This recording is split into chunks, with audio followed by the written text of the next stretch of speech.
que eu acho ser uma aberração, ou então é melhor mesmo acabar com as eleições, estas eleições não podem produzir nenhuma alternância. Não é verdade também que estas manifestações são por causa das riquezas, porque estes ocidentais, estes imperialistas, estes grandes multinacionais que querem estas riquezas, estão a explorá-las agora com este governo. Ninguém pode me dizer a mim que é preciso que se mude do governo para a Total vir explorar o gás em Cabo Delgado. Não é verdade. Portanto, estes indivíduos que se acusam hoje de estarem por detrás das manifestações para retirar as riquezas, neste momento estão a retirar as riquezas.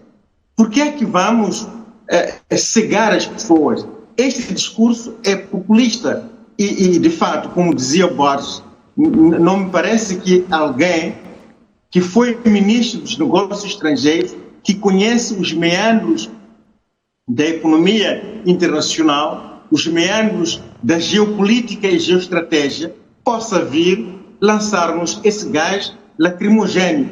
Aquilo que disse a senhora Alcinda de Abreu é mais que o gás lacrimogéneo que a polícia lançou hoje nas manifestações. Portanto, as consequências para mim são estas. Este país não voltará a ser o mesmo. Há uma ideia, há uma percepção na sociedade de que as fraudes eleitorais não devem continuar e não se deve dialogar para manter as fraudes eleitorais, mas sim dialogar para que haja uma justiça eleitoral. Pois, professor Simão, não lhe preocupa que estas manifestações, este olhar que se faz sempre às causas profundas, que não é necessariamente o primeiro, ultimamente as pessoas trazem isto à colação, que é a questão das causas, não lhe preocupa o fato de se estar a assumir que, pela suposta falta de credibilidade de instituições como o Conselho Constitucional, deve-se colocar de lado este Conselho Constitucional e avançar-se para estas manifestações, para outro tipo de pressão? Se é um país democrático, que se pretende democrático, parece-me consensual que todos querem que seja um país democrático, faz-se uma manifestação pelo entendimento de falta de credibilidade das instituições, afasta-se o papel delas. O que é que resta? Me parece a mim, e acho que seria razoável, o problema eleitoral em Moçambique deixou de ser um problema de legalidade, deixou de ser um problema jurídico, deixou de ser um problema dos órgãos eleitorais para ser mesmo um problema político. Se foram os políticos que desenharam este modelo eleitoral, foram os políticos que assinaram esses acordos para que este país fosse uma democracia multipartidária, nós devemos devolver aos políticos a solução deste problema. Pois, Borges Nhamir, vou assim agora para olharmos para esta questão das consequências. O professor Samuel Simão é da opinião de que o país, depois disto, não volta a ser o mesmo e coloca em causa a questão da credibilidade dele. Diz que tem um entendimento de que o Conselho Constitucional, por exemplo, não é mais credível. E eu gostava de ter o entendimento das consequências destas manifestações, nos moldes em que elas vêm decorrendo e principalmente por este entendimento de que o Conselho Constitucional não é credível e que, portanto, as suas decisões, os seus acórdãos em relação a estas eleições devem ser colocados de lado e avançar-se para o lado político. Não lhe parece, Borges, que isso pode levar-nos a outros acordos políticos que infringem de alguma maneira a própria legalidade e a própria democracia? Chavo, dois pontos só um pouco sobre... o bom de debate é esse, né? Que as pessoas se colocam perguntas, se respondem e quem sai a ganhar é o telespectador que ouve ideias diferentes. Então, me permitindo, o Dr. Rodrigo Rocha, que é um estudioso, né? É uma pessoa privilegiada porque tem possibilidade, como eu, né? somos todos privilegiados, temos possibilidade de ler, estudar, termos formação superior num país em que as pessoas têm dificuldade de ler e escrever adequadamente. Não pode branquear as coisas. Em nenhuma parte do mundo houve golpe de Estado cometido por jovens, jovens civis. Em nenhuma parte do mundo houve golpe de Estado. Pode haver uma outra coisa que não é golpe de Estado.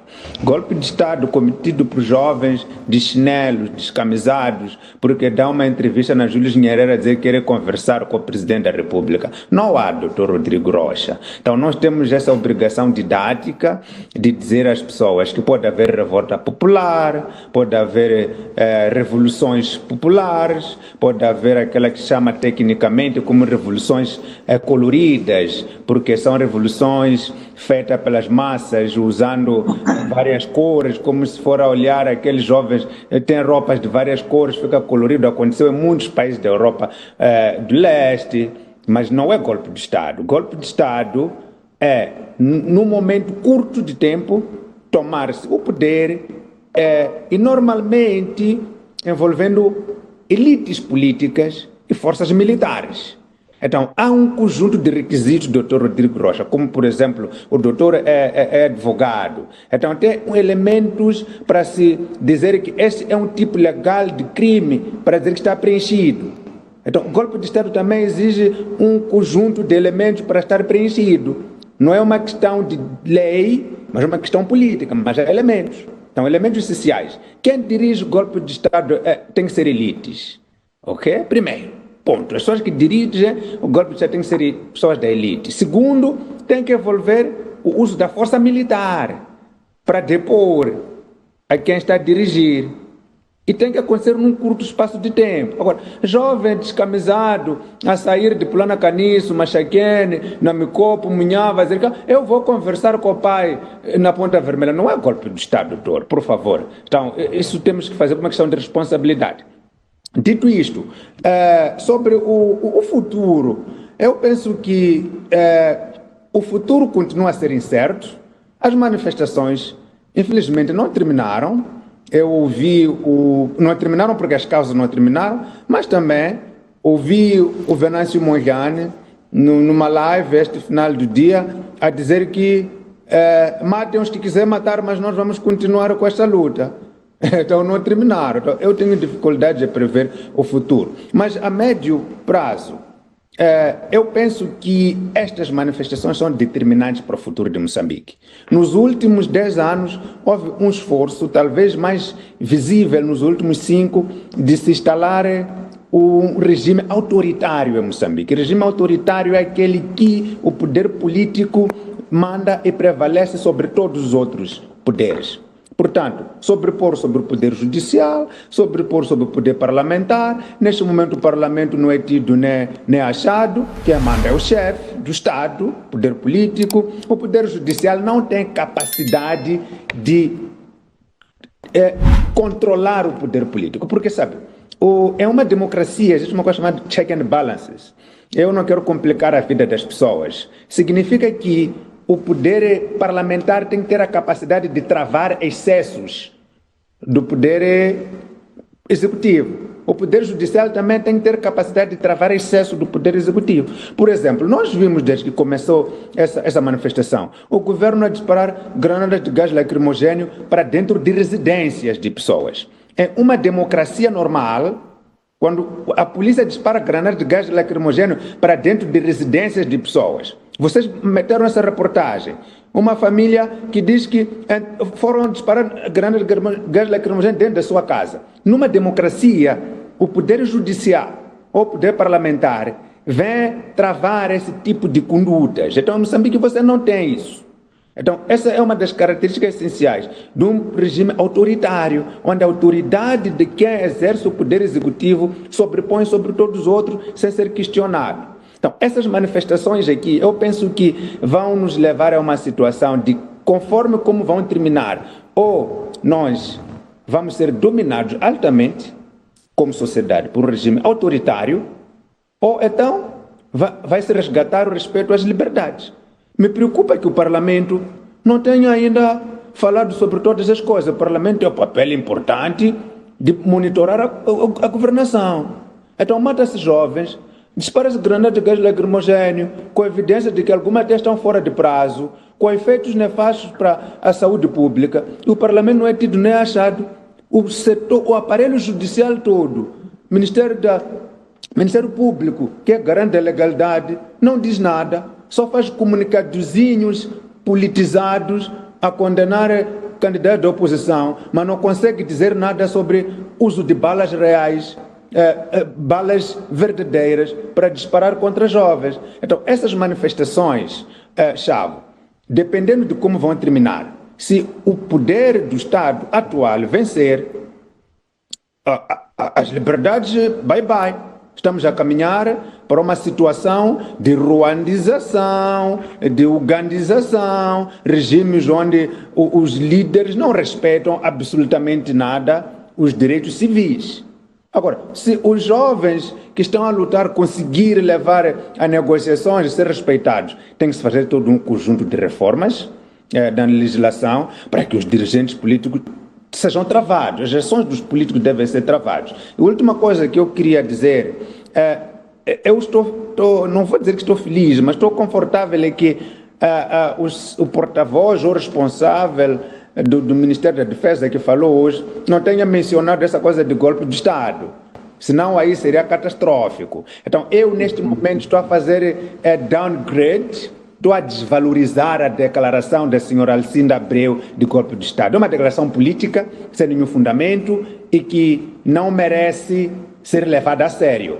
Se tivesse sido dito pelo brigadeiro lá das Forças Armadas de Defesa de Moçambique, que falou ao fechar do Jornal da Noite que houve tentativa de golpe de Estado, aí sim era digno de preocupação. Não tendo ele dito e não havendo nenhum elementos, é um problema falso de politiquice ou de desconhecimento. E não acredito que a senhora Alcinda Abreu, uma pessoa que foi ministra de Negócios Estrangeiros de uma república, não saiba o que é golpe de Estado. Pois, Borges Jamir, a dado momento diz que se o governo atual vencer, ou então se os jovens vencerem, é uma guerra.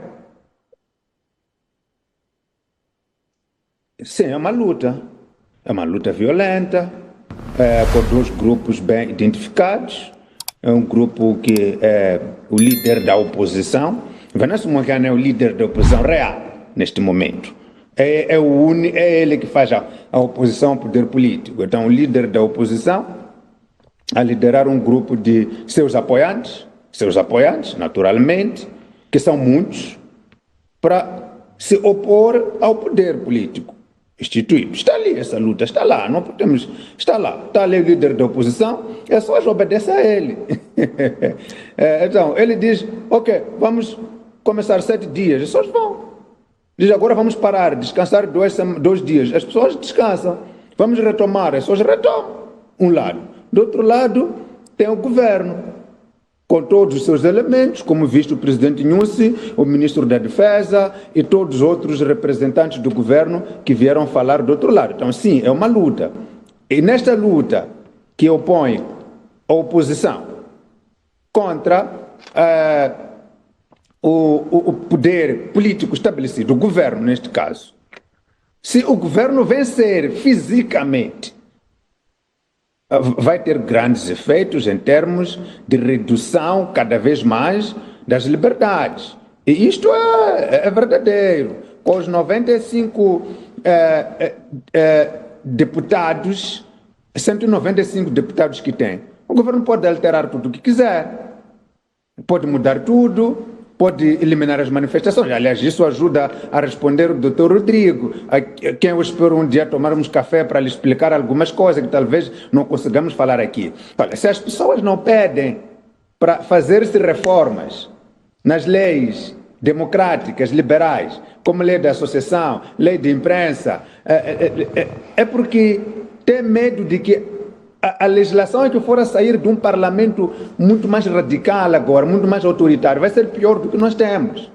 Então, a lei de imprensa, doutor Rodrigo Rocha, é de 1991. Conversa com todos os jornalistas, estão a pedir não mexam nessa lei, porque aquilo que sair dessa revisão vai ser pior, porque o contexto é um contexto de um regime autoritário. As associações, que são organizações da sociedade civil mais visíveis, também não querem que ninguém mexa na lei de 91, porque qualquer mexida vai reprimir, vai fechar o espaço cívico. Idem para a lei. Então, este é o contexto. Este é o contexto de um regime que ficou autoritário. E isso se nota no Conselho Constitucional. No Conselho Constitucional, como é que se nota? Não é mais credível. Ninguém vai esperar o Conselho Constitucional deliberar. Por quê? Pelo seu histórico recente, o Conselho Constitucional não dirime conflitos. É como se viu nas eleições do ano passado. Estivemos aqui a falar. Isso que o Conselho Constitucional está a fazer, de deliberar a porta fechada, transferir votos de um candidato A, colocar num candidato B, sem mostrar evidência de por que fez isso, vai levar à violência. E nós estávamos simplesmente a prever, porque as sociedades funcionam assim. Hoje estamos nessa situação. Ninguém vai esperar pelo Conselho Constitucional, porque não é mais credível. Não é. Ninguém acredita neles. Borges Jamir.